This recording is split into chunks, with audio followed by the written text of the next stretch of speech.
నమస్కారం. నేను మీ డాక్టర్ అల్లూరి. ఈరోజు మనం ఎక్కువ శాతం బోన్ డెన్సిటీ ఎందుకు తగ్గుతుందో దాని గురించి మాట్లాడుకుందాం.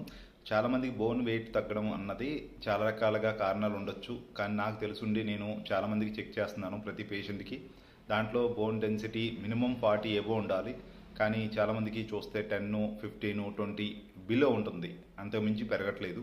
ఎందువల్ల అని చూస్తే చాలామంది మనం రోజు రెగ్యులర్గా తీసుకోవాల్సిన ఆహారంలో మ్యాక్సిమం 200 నుంచి 500 లోపే తీసుకుంటున్నాం కాల్షియం ఉన్న ఫుడ్.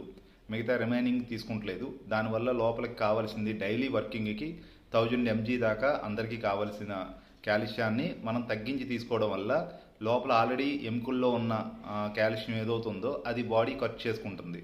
దానివల్లే అందరికీ బోన్ వెయిట్ అన్నది తగ్గుతుంది. దానివల్ల చాలా రకాల ప్రాబ్లమ్స్ అన్నది వస్తున్నాయి. వచ్చే లక్షణాలు ఎలా ఉంటాయంటే ఎక్కువగా బ్యాక్ పెయిన్ రావడం, లెగ్ పెయిన్స్ రావడం, అలాగే షోల్డర్ పెయిన్స్ ఇలాంటివి వస్తాయి. అందుకని అందరికీ